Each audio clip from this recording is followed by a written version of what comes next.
guys, what's up? It's been a long time. അപ്പം ഞാൻ ദൃശ്യം 3 കണ്ടു.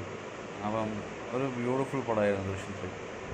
ഞാൻ പ്രതീക്ഷിച്ചില്ല. ഞാനിപ്പം പടം ആദ്യം തുടങ്ങുമ്പോൾ തന്നെ വിചാരിച്ചു പടം നന്നാവോ എന്നങ്ങനെ വിചാരിച്ചിട്ട് തുടങ്ങിയത്. പക്ഷേ മനസ്സിൽ പെട്ടെന്നൊരു തോന്നൽ വന്നു, ബ്യൂട്ടിഫുൾ പടമാണ്. അങ്ങനെ കണ്ടു പടം. ബ്യൂട്ടിഫുൾ പടം ശരിക്കും പറഞ്ഞത്. ജിത്തു ജോസഫിന് ശരിക്കും പണിയറിയാം.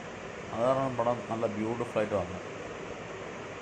അപ്പോൾ ചില ആൾക്കാർ നെഗറ്റീവ് റിവ്യൂസൊക്കെ പറയുന്ന കേട്ടു, മനസ്സിലായില്ലേ? അപ്പോൾ നിങ്ങളൊന്നും പടങ്ങളെ കാണാൻ പാടില്ല, മനസ്സിലായില്ലേ?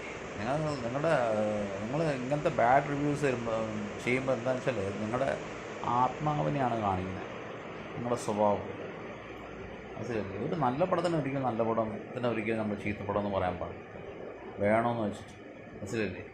അല്ലെങ്കിൽ നിങ്ങൾക്ക് പടങ്ങൾ മനസ്സിലാക്കാനുള്ള ഒരു വളർച്ചയില്ല, അതായിരിക്കാം, മനസ്സിലായില്ലേ? നല്ല ബ്യൂട്ടിഫുള്ളായിട്ട് എൻഡ് ചെയ്തൊരു പടമാണ് ദൃശ്യം 3.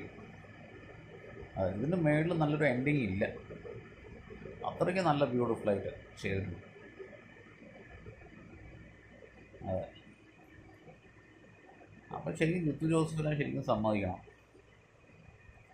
എനിക്കിപ്പം ഈ അടുത്ത് ഞാൻ മോഹൻലാലിൻ്റെ മമ്മൂട്ടീൻ്റെ വേറൊരു പടം കണ്ടു, എന്താ പാട്രിയോട്ട്. ആ പടം കണ്ടു കഴിഞ്ഞിട്ട് 2 ദിവസം കഴിഞ്ഞപ്പോൾ പടം തന്നെ ഓർമ്മയില്ല. അത് അവരുടെ ക്യാരക്ടേഴ്സോ കഥയോ ഒന്നും ഓർമ്മയില്ല. എനിക്ക് പടം ഒട്ടും ഇഷ്ടപ്പെട്ടില്ല. എന്നുവെച്ചാൽ പടം കുറേ ആക്ടേഴ്സിനെ വെച്ച് ഇങ്ങനെ ഓരോ സീന് ചെയ്ത പോലെയായി. ഒരു തട്ടിക്കൂട്ടി മീൻകറി ചിക്കൻ കറി എന്നൊക്കെ പറയില്ലേ, അതെ, അതേപോലെ ആയിപ്പോയി പാട്രിയോട്ട്. ഇപ്പം തുടരും എന്ന പടം എനിക്ക് ഇഷ്ടമായില്ല. എന്ന് വെച്ചാൽ അതിൽ ഫ്രഷ്നെസ് ഇല്ല. ഇപ്പം ദൃശ്യം എന്ന പടത്തിലൊക്കെ ഒരു ഫ്രഷ്നെസ് ഉണ്ട്. അത് കൊള്ളത്തില്ല എന്നല്ല പറഞ്ഞില്ല, ഒരു ഫ്രഷ്നെസ് ഇല്ലെന്ന് ഇഷ്ടമായില്ല പടം തുടരും. അപ്പം ഇഷ്ടമില്ലാത്ത പടങ്ങൾ ഇഷ്ടമില്ല എന്ന് തന്നെ പറയും, മനസ്സിലായില്ല? പക്ഷേ നല്ലൊരു പടം ഇപ്പം നല്ലൊരു ഭക്ഷണം കഴിച്ചാൽ ആർക്കും രുചിക്കും എന്ന് പറയില്ലേ, അതെ. അപ്പം ദൃശ്യം അതേപോലെ ദൃശ്യം നല്ലൊരു പടമാണ്. അപ്പോൾ ഒരിക്കലും ഒരു നല്ല പടത്തിന് ആർക്കും റിവ്യൂസ് കൊണ്ട് പൊട്ടിക്കാൻ പറ്റില്ല. എന്നുവെച്ചാൽ നല്ല പടം എപ്പോഴും നല്ല പടം തന്നെ. ഇപ്പം ഞാൻ ഈ അടുത്തായിട്ട് കണ്ട ഏറ്റവും എനിക്ക് ഇഷ്ടപ്പെട്ടൊരു പടം മോഹിനിയാട്ടം ആണ്. അതിൻ്റെ ഫസ്റ്റ് പാർട്ട് കണ്ടപ്പോൾ ഞാൻ ഒരു അരമണിക്കൂറേ പടം കണ്ടിട്ടുള്ളൂ. പിന്നെ ഞാൻ കാണാൻ പോലും നിന്നില്ല.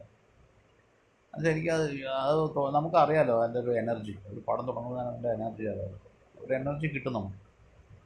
പക്ഷേ മോഹിനിയാട്ടം സെക്കൻഡ് പാർട്ട് ഭരതനാട്യം ഭയങ്കര ഇഷ്ടമാണ്. ഞാൻ 2-3 പ്രാവശ്യം കണ്ടു പടം.